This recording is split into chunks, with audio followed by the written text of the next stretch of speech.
जब बात श्री कृष्ण की आती है, जिस कृष्ण की कथा हम श्रवण पान कर रहे हैं, वो स्वयं नंगे पांव जिन गौ माता के पीछे दौड़े, भोले बाबा भोलेनाथ गौवंश को सम्मान करते, क्योंकि उनका वाहन ही नंदी है।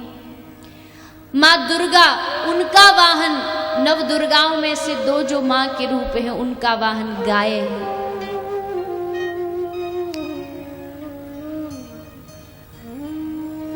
हर देवता, हर भगवान, हर धर्म, हर संप्रदाय गौ माता को पूजनीय मानता, और मानना ही चाहिए। क्यों ना माने।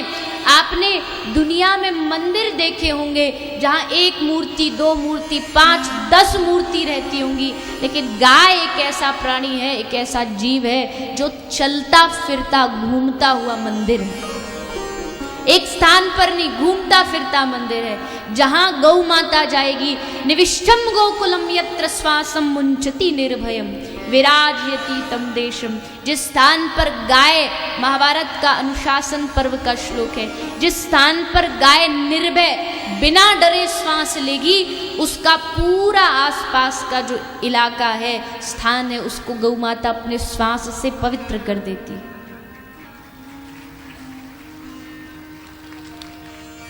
और जिसने भी गौ माता की रक्षा की, जिसने भी गाय की सेवा की, उसको भगवान ने, जिसने गाय की सेवा की, भगवान ने उसकी सेवा की।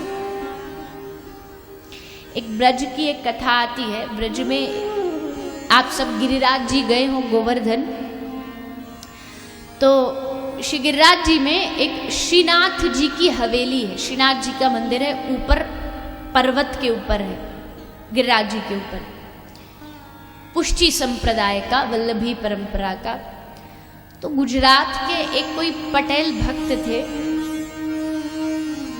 एक दिन विचार आया कि हम गिरिराज जी में कुछ दिन रहेंगे और गिरिराज जी की सेवा करेंगे, श्रीनाथ जी को रिझाएंगे। तो आ गए गिरिराज जी। श्रीनाथ जी के पुजारी जी से पूछा कि बाबा कोई सेवा अगर आप हमें दे सकते हो। तो पंडित जी ने कहा कि भैया और तो कोई सेवा नहीं, हाँ हमारी श्रीनाथ जी की जो गौशाला है, तुम वहां चले जाओ, वहां जाके रोज गायों की सेवा किया करो। पटेल भक्त पहुंच गए गौशाला में और जाके गैयाओं की सेवा करने लगे। नियम बना लिया, पहले गायों की सेवा होगी, उसके बाद खाना पीना जो कुछ होगा बाद में होगा, पहले गायों की सेवा होगी। बिना गायों की सेवा किए, गौशाला की सफाई किए कुछ खाते नहीं थे, न सोते थे। एक दिन क्या हुआ, एक दिन बहुत जोर से आंधी तूफान आया और पूरी गौशाला में कीचड़ पानी भर गया, और गाय कीचड़ में कैसे रहती, इसलिए पूरा दिन शाम हो गई, रात हो गई, सफाई में जुटे रहे। पूरी गौशाला साफ कर दी। साफ करते करते रात हो गई। अब सोचा श्रीनाथ जी का मंदिर भी बंद हो गया होगा, भोजन पानी अब तो कुछ मिलेगा नहीं। सोचा आज ऐसी भूखे सो जाते, कल खाएंगे। और भक्त सो गए। लेकिन सुबह श्रीनाथ जी का पट खुला।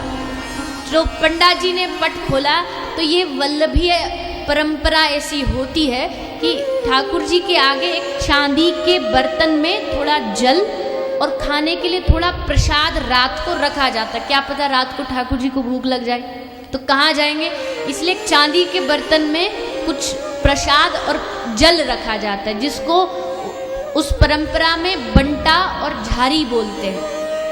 उन पात्र को, बर्तनों का नाम बंटा और झारी होता है। तो बंटा झारी चांदी की थी। श्रीनाथ जी की सुबह जब पट खुला, पर्दा खुला, तो देखा आज बंटा और झारी गायब है, पात्र गायब है। चोरी हो गई, चोरी हो गई। कोई चोर ठाकुर जी के पात्र चुरा ले गया चांदी के लालच में। हल्ला मच गया चारों ओर गिरिराज जी में।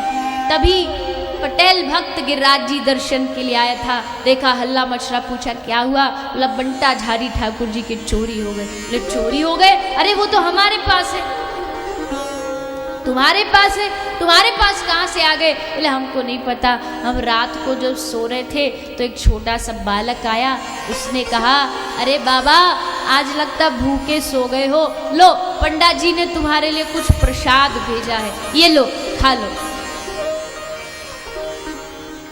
कौन था वो बालक? बोले पता नहीं पंडित जी, आपने ही भेजा था। बोले हमने कहाँ भेजा, आधी रात को हमको क्या पता तुमको खाना चाहिए, खाना खाया नहीं खाया हमको क्या मालूम। कौन था? बोले मालूम नहीं, श्याम वर्ण था। अच्छा तो वही आया था। कौन? बोले जिस गायों की तुमने सेवा की, उन गायों का सेवक गोपाल ही तुमको वो भोजन देने आया था। अपना भोजन भगवान ने उस भक्त को दे दिया, क्योंकि भगवान का वचन है, जो मेरी गौ माताओं की सेवा करता हो उसकी सेवा मैं करता हूँ। ये कोई कहानी नहीं है, ये सच्ची घटना थी जो गिरिराज जी में घटी थी। और गिरिराज जी के सब लोग इस कथा से परिचित हैं, कैसे एक भक्त को गौ सेवा से प्रसन्न होके प्रभु ने उनको सब कुछ अर्पित कर दिया। इसलिए मेरी प्रार्थना है आप सभी से, अच्छा कितने लोग हैं जिनके घर से घर की पहली रोटी आप गाय को देते हैं? सभी मैया देती है, बहुत अच्छी बात है, देना चाहिए। जो नहीं देती उनको भी आप इस कथा से नियम बना लीजिए कि हम पहली रोटी गौ माताओं को अर्पित करेंगे। और दूसरी, गौवंश की रक्षा के लिए जो जो कदम आवश्यक है हम वो कदम उठाएंगे। हम पॉलीथिन का बहिष्कार करेंगे, हम चमड़े का, लेदर का बहिष्कार करेंगे, हम चांदी का वर्क जो मिठाइयों पर बनता है उसका बहिष्कार करेंगे, क्योंकि ये सब चीज़ें गौ हत्या में अहम भूमिका निभा रही है। आप जैसे होटल जाने के लिए समय निकालते हो, शादियों में जाने के लिए जैसे समय निकालते हो, वैसे कभी कभी किसी आसपास की गौशालाओं में जाने का भी समय निकाल के देखिए।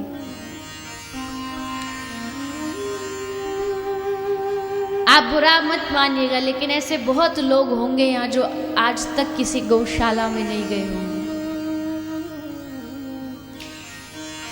मेरी इस कथा का लाभ तभी है जब आपके हृदय में इस कथा से जब आप उठो तो मन में विचार आए, अरे तुम्हारा कितना जीवन व्यर्थ हो गया, गौ सेवा से ही हम गौ सेवा से दूर रहे। और इस कथा से जब जाओ तो मन में इच्छा जुड़ जाए, लग जाए लगन कि अब तो कुछ भी हो हमको गौ माता की सेवा करनी है, तन से, मन से, धन से, वाणी से, कर्म से, हर चीज से हमको गौ माता की सेवा करनी है। जिसको ठाकुर ने जो सामर्थ्य दिया है, अपने अपने सामर्थ्य को लगा दो गौ सेवा में, गौ माता की रक्षा में। फिर देखो इस देश में वो परिणाम आएगा जिस परिणाम को लाने का हम प्रयास कर रहे। भ्रष्टाचार मिटे, अत्याचार मिटे, ये कब मिटेगा? पहले इसकी जड़ खोजो कि इन भ्रष्टाचार अत्याचार की जड़ क्या है, और इन सब की जड़ अगर कुछ है तो वो गौ हत्या है। गौ हत्या रुक गई तो ये भारतवर्ष फिर से विश्व गुरु बन सकता है, क्योंकि शास्त्र का वचन है, जब तक जिस धरती पर गाय की एक बूंद भी गिरेगी तब तक वो समाज, वो देश कभी खुश नहीं रह सकता। यहाँ तो एक बूंद नहीं, गाय के खून की नदियां बह रही हैं, कैसे रहेंगे हम सब खुश?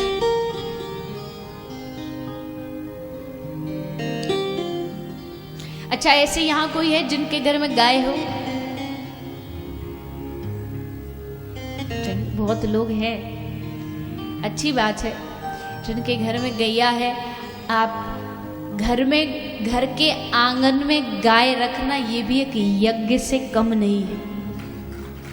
आप जब सुबह एक रोटी गाय के मुख में डालते हो ना, तो समझो आपने यज्ञ देवता को आहुति प्रदान कर दी। सब देवता प्रसन्न हो जाते, सब तीर्थ प्रसन्न हो जाते हैं। गौ माता इतनी लाभकारी है, इतनी कल्याणकारी है। हमको गौवंश की महत्वता को बढ़ाना पड़ेगा, क्योंकि अभी क्या हुआ, देखिए हमने जो हॉस्पिटल भी शुरू किया, इससे अनुभव ये हुआ कि गाय फिर भी कहीं ना कहीं लोग दूध के लालच में रख लेते हैं। जब तक दूध देती है उसके बाद तो निकाल देते हैं। लेकिन जो गाय के बछड़े होते हैं, इन बछड़ों के ऊपर बड़ा कष्ट हो रहा है। सबसे ज्यादा हमारे हॉस्पिटल में अगर कुछ है तो गाय के बछड़े, क्योंकि लोग समझते हैं हमारे किसी काम के नहीं और फिर उनको छोड़ देते हैं सड़कों पर। कहीं एक्सीडेंट में पांव कट जाते हैं, 3 पांव से दिन रात वो गौवंश चलता है।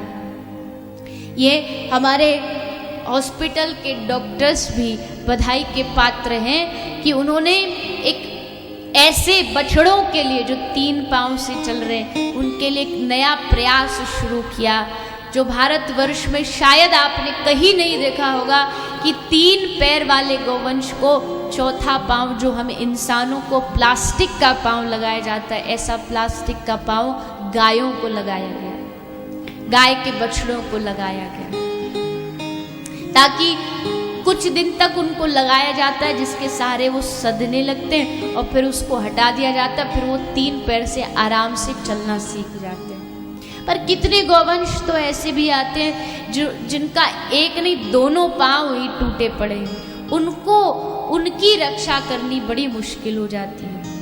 एक बैल तो अभी भी ऐसा आया हुआ है, ये हमारा जो हॉस्पिटल है ये होडल में है, ये हरियाणा के और यूपी के बॉर्डर पर पड़ता है। तो वहाँ एक स्थान है सोहना, थोड़ा गुड़गांव से पास में है। तो वहाँ पर कोई एक बैल था, जिस बैल को मुझे नहीं मालूम, ना कोई जानता है, लोग कहते हैं फलाने धर्म ने किया, उसने किया, लेकिन जिसने भी किया उस बैल के चारों पैरों को जड़ से काट दिया, चारों पैरों को जड़ से काट दिया गया। अब आप विचार करो उसका जीवन क्या रहा, जी भी गया तो उसको क्या मिलेगा, क्या करेगा वो पूरे जीवन? केवल जिंदा एक वहाँ पड़ा गौ सेवा धाम में, केवल उनका भोजन पानी उनको पिलाते रहो, जब तक श्वास दी है भगवान ने तब तक रहेंगे, उसके बाद क्योंकि अब खड़ा हो ही नहीं सकते, कोई दूसरा उपाय ही नहीं। एक पांव हो तो उसको कैसे ना कैसे साधा जा सकता है, लेकिन कई बार गाय आती है जिनको पीछे से ट्रक मार के चला जाता है, दोनों पांव टूट जाते हैं। उन गौवंश के लिए बड़ी मुश्किल हो जाती है। पूरा पीछे से कमर टूटी पड़ी है, दोनों पांव टूटे पड़े हैं, अब ना उठ सकती ना चल सकती, बैठे करवट भी नहीं बदल सकती, करवट भी आपको स्वयं जो गौ सेवक है वहाँ उनको करवट बदलवानी पड़ती है। देखा बहुत टाइम हो गया, अब इनको बदल दो, उनकी करवट बदलवानी पड़ती है। तो मेरी ये भी प्रार्थना है, कभी मान लीजिए कोई ऐसा वाहन है, आपसे किसी गौवंश को टक्कर हो भी जाती है, किसी और भी पशु की हो जाती है, तो छोड़ के मत भागिए। वो मूक प्राणी है, कोई इंसान होगा वो फिर भी कहीं ना कहीं चला जाएगा, लेकिन पशु पक्षियों को, गौवंश को मार के आप चले जाते हो, उनका तो कोई रक्षा करने वाला नहीं। एक गाय 3 महीने तक दोनों टूटे हुए पैरों से 3 महीने तक सड़क के किनारे पड़ी रही, किसी ने नहीं सोचा क्या करना है। फिर उसकी हड्डी अपने आप जुड़ गई, बाकी गलत जुड़ी थी, अब वो चलती तो है लेकिन टेढ़ी चलती है, उसकी हड्डी अपने आप गलत जुड़ गई। तो कम से कम आपसे ऐसा कुछ हुआ भी है या आप देख रहे हो कोई मार के चला गया, तो उसको कहीं अच्छी सुविधा अस्पताल में लेकर के जाइए। इतना तो हम सब का कर्तव्य बनता है कि आप हम सब करें गौवंश की रक्षा में।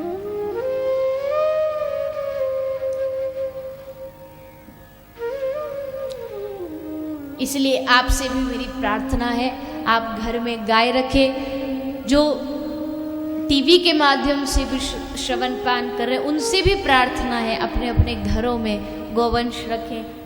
किन्हीं कारणों से आपके पास असुविधा है, फिर भी किसी भी गौशाला में या हॉस्पिटल में आप जाइए और अपनी स्थान का अगर आपके घर में अभाव है तो एक गाय आप स्वयं गोद लीजिए कि हमारी गाय ये हमारी है, लेकिन ये हम आपके पास रखेंगे, आप इसकी सेवा पूजा कीजिए, जो भी अर्थ चाहिएगा इसकी रक्षा में वो हम देंगे, लेकिन ये हमारे नाम से गाय रहेगी, ताकि आपको एहसास रहे कि हमारे जीवन में भी, हमारे परिवार में भी एक सदस्य गाय है। गौवंश की सेवा करिए, गौवंश की रक्षा में आप सब जुटिए, सब मिलिए। भारतवर्ष की पहचान हमारी गौ माता है। ओशो का वचन है, डार्विन कहता था कि इंसान बंदरों का वंशज है, लेकिन ओशो कहते थे पाश्चात्य जगत के लोग भले कहें कि बंदर हमारा बाप है, लेकिन हम भारतीयों को तो बस इतना पता है, हमारी माँ, हमारा बाप, सब हमारी गौ माता है। यही हमारी सब कुछ है, यही जीवन प्रदान करने वाली है। और गौ माता पर दया मत कीजिए। अगर आज भी खंगाला जाए, आज भी टटोला जाए ना, तो जितना पैसा गौ माता के नाम है, इतना किसी बड़े से बड़े फैक्ट्री वाले के पास नहीं होगा। हर गांव, हर शहर में हमारे पुराने समय के जो राजा पंचायत होती थी, सबने गौवंश के लिए एक गोचर भूमि निकाली थी, हर गांव में, हर शहर में। लेकिन हम जैसे स्वार्थी लोग उस गोचर भूमि पर भी अपना अधिकार जमा के उसको अपना बना लिया। अगर आज भी केवल जो गाय की गोचर भूमि है ना, उसको भी अगर सरकार वापस दिला दे, तो किसी गाय को तुम्हारे सामने चारे के लिए हाथ नहीं फैलाना पड़ेगा। गाय के पास इतनी जमीन, इतना धन है, पर वो तो हम जैसे स्वार्थी चोर लोगों ने उसकी चोरी करी, अधिकरण करे बैठे हैं गोचर भूमि पर। बताइए, दे नहीं सकते गाय को, जो था वो भी छीन के बैठे। उन गोचर भूमियों पर फैक्ट्री बना रहे, बड़ी बड़ी सोसाइटी बना रहे।